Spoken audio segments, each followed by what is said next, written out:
여러분 반갑습니다. 이번 강의는 여기 벌써 수식어까지 왔습니다. 수식어 그리고 그 뒤에 보시면은 독립어까지 있죠. 오늘은 이제 수식어과 독립어를 함께 몰아서 같이 보도록 할게요. 사실 수식어는 좀 할 게 많고요. 독립어는 아마 금방 끝날 것 같아요. 하나씩 차근차근 보도록 하겠습니다. 자, 수식어 꾸며주는 성분들이에요. 그래서 거기 안에는 관형사랑 부사 두 가지가 있는데 수식어의 정의 그리고 특징부터 한번 확인해 보죠.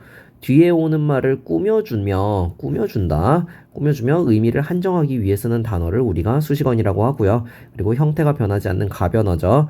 그리고 그 수식어는 다시 관형사랑 부사 두 부분으로 나누는데 관형사는 체언을 수식한다라고 알고 있고 그리고 부사는 주로 용언이다. 용언을 수식하는데 그 위에 다른 것들도 또 수식을 할 수가 있죠. 그렇게 기억하고 있을 겁니다. 관형사부터 차근차근 다시 보도록 하겠습니다. 체언 앞에 놓여서 그 체언을 꾸며주는 단어 수식이라고 얘기했었잖아. 자, 여기에서 우리가 요 부분이 중요한 겁니다. 수식어의 정의나 아니면 특징, 수식어의 어떤 대표적인 예 이런 것들보다는 여기 나와 있는 특성이 정말 중요합니다. 그리고 관형사가 굉장히 깐깐해요. 깐깐하다. 부사에 비해서 엄청 깐깐한 거거든요. 그래서 제약이 많다라고 생각하시면은 좀 도움이 될지 모르겠네요. 요 말 붙들고 들어갑시다. 체언 앞에 놓여서 그 뜻을 어떠한의 방식으로 좀 더 분명하게 한정합니다. 여기서 한정한다라는 거는 꾸며준다라는 말과 그냥 문맥상 같다고 보시면 돼요. 그리고 또 불변어 형태가 고정되어 있고요. 자, 여기 쌤이 따로 형광펜으로 딱딱딱딱 체크해 놓은 거 있죠? 요게 너무 중요해서 그런 거예요. 조사와 결합할 수 없습니다. 그래서 격조사, 보조사, 접속조사 모두 다 포함이에요. 조사와 결합할 수 없는 게 관형사의 특성이고 그 다음에 띄어쓰기를 합니다. 왜냐면은 단어잖아. 단어는 각각 다 띄어쓴다고 얘기하지 않았었어요? 우리 1학년 때, 고등학교 1학년 때 한글맞춤법에서 많이 배우던 내용이었었죠. 그리고 그 사이에 다른 말이 들어갈 수가 있습니다. 여기 예문 보시면은 새 건물이죠? 근데 새 관공서 건물이라는 또 다른 표현이 하나 더 들어갈 수가 있습니다. 요렇게 사이에 특정한 단어들이 들어갈 수 있는 뭐라 그럴까요? 그런 환경이 있기는 합니다. 그 다음에 되게 관형사가 이렇게 나열이 돼서 나타날 수가 있는데 지시관형사, 수관형사, 성상관형사 요 순서대로 배열이 된답니다. 그래서 뭐 예문을 보시면 아시겠고 요 세 가지 특성 여러분들 잘 기억하셔야 돼요. 그 중에서 조사와 결합할 수 없다가 한 100개 정도? 요거 정도는 꼭 이렇게 기억을 하세요. 자, 그래서 종류 지시관형사, 성상관형사, 수관형사가 있습니다. 지시관형사는 딱 보니까는 이, 그, 저에 해당하는 것. 그러면은 이, 것 이렇게 띄어써 놓으면은 이 사람 이렇게 띄어써 놓으면은 여기 있는 것은 지금 사람이라는 말을 수식하는 표현으로 이가 관형사다. 요렇게 얘기를 해줘야 되겠죠? 지시관형사. 성상관형사가 우리가 어떠한의 특성을 가장 잘 직관적으로 보여주는 예죠. 모양, 상태, 성질을 꾸며주는 그런 관형사입니다. 나타내는. 그래서 새, 헌, 첫 이런 것들이 있죠. 자, 근데 여기서 조금 심화된 내용을 집어넣을게요. 여기서 이제 헌이라는 말은 원래 용언 헐다에서 온 것이라고 추정을 하고 있습니다. 근데 이 헐다랑 헌은 뭐라 그럴까요? 사실 그 어간 헐다에 니은이 붙은 게 아닙니다. 왜냐면은 그 헌이라는 말 자체가 이제 널리 쓰이고 있어요. 그래서 헐다라는 말과 그 의미상으로 연관성이 있고 또 그리고 또 우리가 문법적으로 이렇게 설명을 할 수 있다고 하더라도 헌이라는 말이 너무 범용되고 있으니 너무 널리 사용되고 있으니 얘는 그냥 단어로 인정을 해버리자. 아예 그냥 관형사로 아예 정해버린 겁니다. 관형사로 딱 정해준 애인 겁니다. 요런 거는 우리가 외워놓을 필요는 있습니다. 알았죠? 자, 그런 부분이랑 그 다음 수관형사도 굉장히 중요하네요. 수관형사는 함께 묶어서 공부해야 되는 게 수사였었죠. 수사와 요거 등호를 나타내면 안 되죠. 요렇게 묶어서 보셔야 됐었습니다. 그래서 우리가 품사 첫 번째 강의였던 게 체언이었었죠. 그래서 예문에 한 가지 실수와 하나의 실수 두 가지 예문을 가지고 정리를 했었잖아요. 여기에서 뭐 조금 더 자세하게 써볼까요? 한 가지 실수에서 가지는 의존명사죠. 그리고 의존명사 앞에는 당연히 관형사밖에 못 옵니다. 관형어가 오죠. 관형어 중에서도 숫자를 나타내는 수관형사가 온 거죠. 자, 요렇게 되겠고, 하나의는 체언이죠? 체언인데 숫자를 나타내는 체언을 우리가 수사라고 하죠. 그리고 관형격 조사가 쓰이는 겁니다.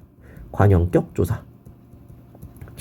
그래서 지금 보시면은 요것도 여기까지 하면 안 되죠. 요게 지금 관형어죠. 관형어가 수관형사로 관형어가 구현이 됐고 하나의도 지금 관형어죠. 근데 체언 플러스 격조사로 관형어를 만들었습니다.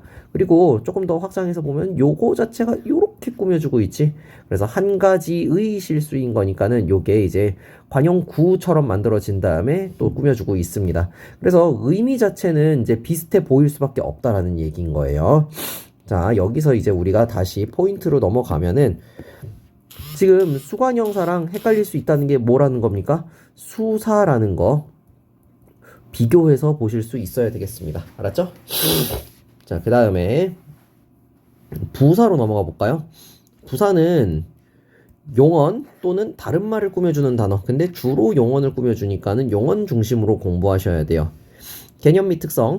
주로 용언을 꾸미지만 용언 외에 관형사나 다른 부사, 일부 체언 또는 문장 전체를 꾸미기도 합니다. 주로 용언을 꾸민대요. 근데 그거 외에도 관형사를 꾸밀 때도 있고 부사를 꾸밀 때도 있고 일부 체언을 꾸밀 때도 있고 문장 전체를 꾸밀 때도 있어요. 되게 다양하게 꾸미고 있네요. 그 불변하고 또 보조사와 결합하기도 한다. 지금 아까 관형어에서는 뭐라 그랬었죠? 조사와 결합할 수 없다라는 특성과 여기서 보조사랑 결합한다라는 거는 관형사와 부사를 구별짓는 가장 좋은 소재가 되겠네요. 예문에 보시면은 도가 붙는 게 보이죠. 그리고 관형사에 비해 자리 이동이 자유롭다. 예문 보시면은 눈이 참 많이 온다. 참 눈이 많이 온다. 참이라는 말이 자리가 좀 이제 바뀌었죠. 이런 거를 보면은 부사는 아까 관형사에 비해서 조금 자유롭다. 요렇게 차이를 보시면은 될 것 같아요. 어떤 의미인지 이해가 됐죠? 그 다음에 복수 전미사 뭐뭐들을 취하기도 한다. 그때 이제 주체가 복수라는 것을 나타낸다. 무슨 의미냐면은 어서 와 라는 말 대신 어서들 와 라고 얘기했으면은 온 사람이 한 명이 아니라는 거. 그치? 요렇게 된다라는 얘기죠. 천천히들 해라. 여기서 천천히 하는 것의 주체가 여러 명이라는 얘기인 거죠. 주체가 복수임을 나타낸다 라는 부분이 되겠습니다. 자, 여기서 뭐 중요한 것들은 이런 것들인데 사실 부사는 이런 특징보다도 무엇을 꾸며주는지가 굉장히 중요해요. 왜냐하면 자리 이동이 자유롭기 때문인 거죠. 여기 아까 전에 예문 나왔었던 거 다시 보시면은 참 많이 온다는 지금 참이 무엇을 꾸미고 있습니까?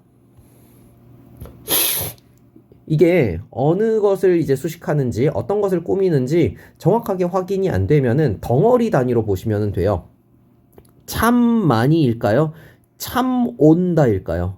아마 전자겠죠? 그래서 참 많이라는 말이 그나마 우리의 그 의미를 인식하는 데 있어가지고 조금 더 덩어리져 있는, 조금 더 밀접한 관계를 맺고 있는 그런 부분을 볼 수가 있습니다.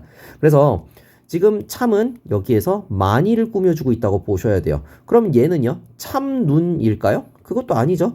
참은 많이를 꾸며주고 있는 겁니다.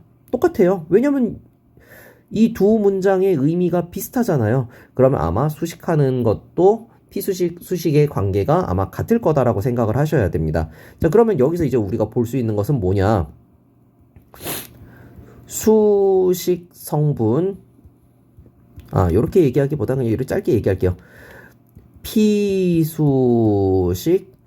성분 무엇인지 확인이 필요하다. 그거를 물어보는 문제가 자주 나와요. 알겠죠? 왜냐하면은 관형사에 비해 자리 이동이 비교적 자유로우니까 누구를 꾸며주는지를 보셔야 되는 겁니다. 자, 요렇게 출제 요소를 하나 확인을 하고 갔습니다. 다음, 부사는 어떤 것들이 있는지. 부사는 종류가 좀 많은 것 같죠? 성분부사와 문장부사 두 가지로 나누는데, 다시 성분부사는 성상부사, 지시부사, 부정부사가 있고, 문장부사는 양태부사, 접속부사 이렇게 두 가지가 있답니다. 근데 쌤 경험상 사실 여기는 그렇게 중요하지가 않아요. 만약에 내신이라면은 요런 것들 중에서 성분부사와 문장부사를 우리가 확인을 해야 된다 정도인 겁니다. 알겠습니까? 그래서 여러분들이 그냥 여기는 한번 읽어보시고 어떤 부사들을 우리가 어떤 부사라고 불러주는지 예문과 구분 정도만 그냥 해보시면 될 것 같아요. 실제로 문제에서 물어볼 때는 여기까지의 내용은 아마 줄 겁니다. 자, 그리고 아래쪽에 부사가 꾸며주는 말 요거 별표 쳐놓고 공부하세요. 이게 어떤 부분이냐면은 관형사에 비해 자리 이동이 비교적 자유롭다. 이 부분의 연장선이라고 생각하시면 됩니다. 부사는 자유롭다고 그랬었잖아요.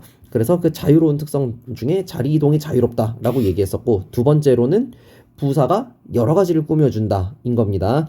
아까 여기에 특징이 1번이 요거였다면은 2번은 여기 있었던 겁니다. 제대로 알다, 용언 수식하는 거 가장 대표적이죠. 아주 새 옷이다, 관형어 꾸며주고 있습니다.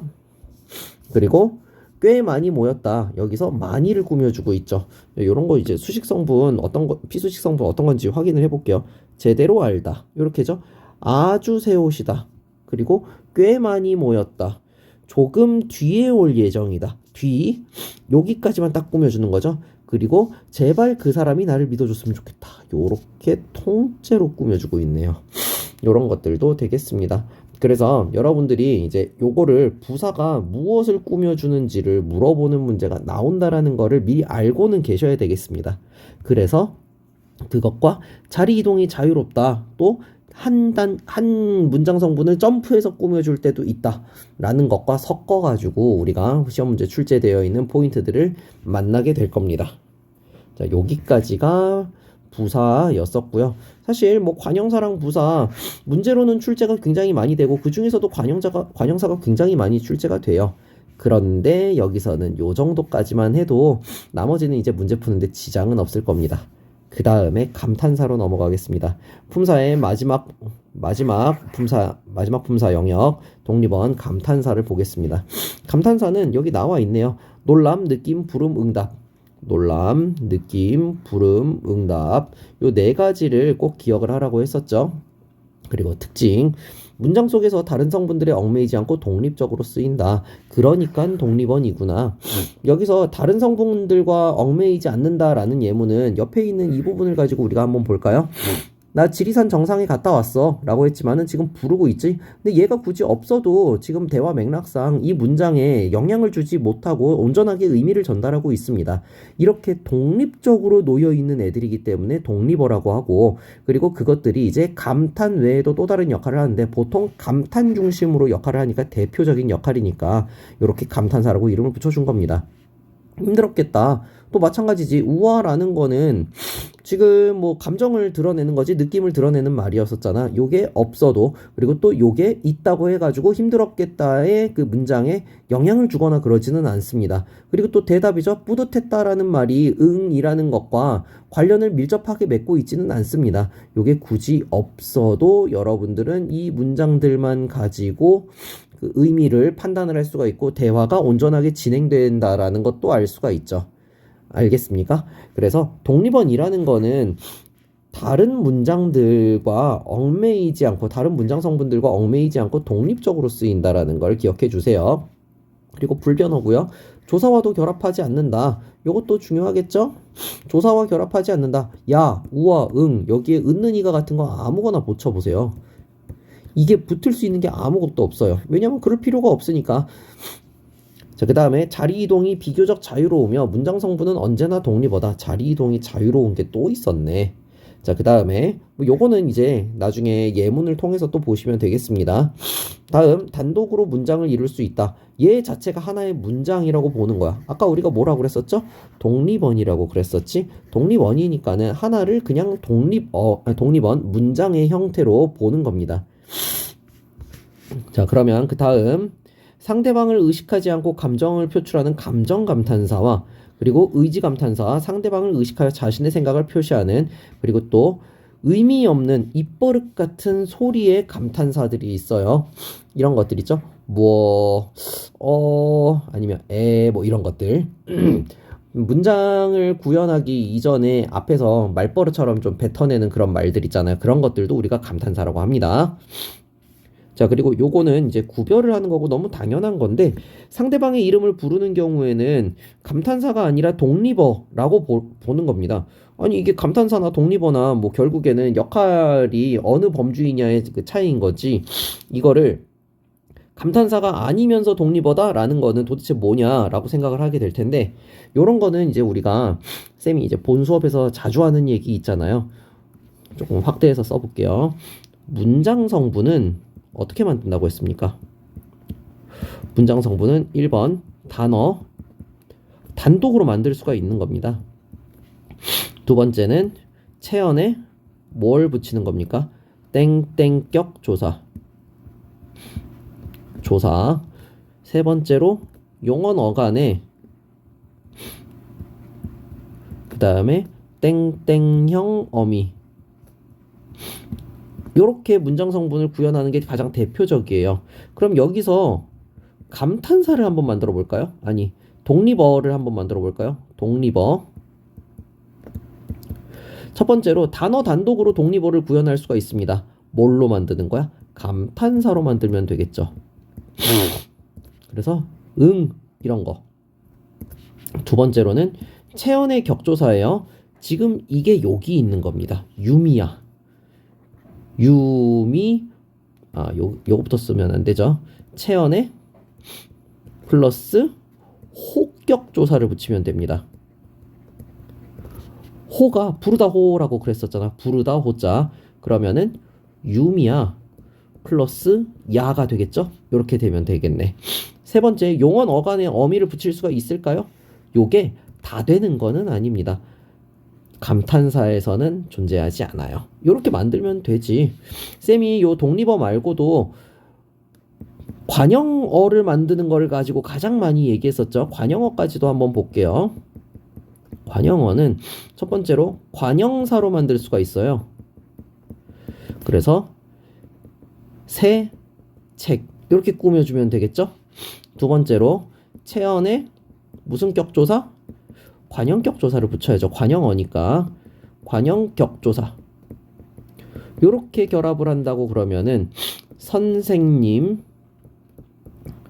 플러스 의, 책 이렇게 되겠지? 그러면 요렇게 지금 관형어가 구현이 돼서 요렇게 수식을 할 수가 있겠습니다. 세 번째, 용언 어간에 관형형 또는 관형사형 어미라고 해도 되겠죠? 관형사형 어미. 그렇다면은 예문은 뭐가 되겠습니까? 예쁜 책. 여기서 조금 더 자세하게 예쁘라는 어간에 니은 붙은 거죠. 요게 무슨 역할이다? 관형사형 어미 역할이다. 그래서 예쁜이 이렇게 수식을 하게 되겠습니다. 여러분들이 지금 뭐 어려운 얘기 한 게 아니잖아, 쌤이. 요 부분을 잘 이해를 하고 계셔야 되겠습니다. 이게 품사가 안 되면은 문장 성분이 안 되고요. 문장 성분이 이해가 안 되고 있으면은 품사는 정말 100% 중에서 뭐 20, 30%만 알고 끝나버리는 거야. 품사와 문장 성분의 개념과 그 뭐라 그래야 될까? 활용 같은 것들을 확장하고 오갈 수 있는 그런 문법적 지식이 있어야 돼요. 그리고 그 위계 질서는 잘 구분을 해줘야 되겠습니다. 자, 여기까지 우리가 뭐 품사를 쭉 봤는데, 사실 품사는 품사를 구분하는 거에서 그치지 않고요. 다른 품사와의 어떤 문법적 관계에 따라서 품사를 달리 정의해야 될 수도 있다라는 거를 아는 것. 그리고 그런 품사들이, 그런 단어들이 모여서 문장 성분들을 이루게 되고, 그 문장 성분들은 다시 문장에서 필수적인 요소 또 아니면은 수식하는 부속적인 성분으로 작용하면서 문장을 이루게 된다. 그런 부분까지. 자, 품사가 이제 가장 이제 뭐라고 할까요? 시작점이라고 생각을 하시면 되겠습니다. 의문 변동이나 의문 체계는 우리가 소리의 값이에요. 그래서 소리와 관련된 것을 다루고 있으니까는 거기까지는 문법에서 좀 쉽다고 생각할 수 있어요. 하지만은 품사 영역, 단어 영역으로 넘어가면은 그 소리의 영역에서 벗어나서 의미적인 부분들을 우리가 다루고 그리고 그 의미적인 것들은 굉장히 추상적인 것에 가깝습니다. 그래서 여러분들이 생각이 좀 깊어져야 되는 부분입니다. 자, 강의는 요 정도까지 마무리할게요. 고생 많으셨습니다. 다음 강의는 이제 단어의 의미라든지 또 아니면은 문장 성분에서 만나도록 하겠습니다. 수고하셨습니다.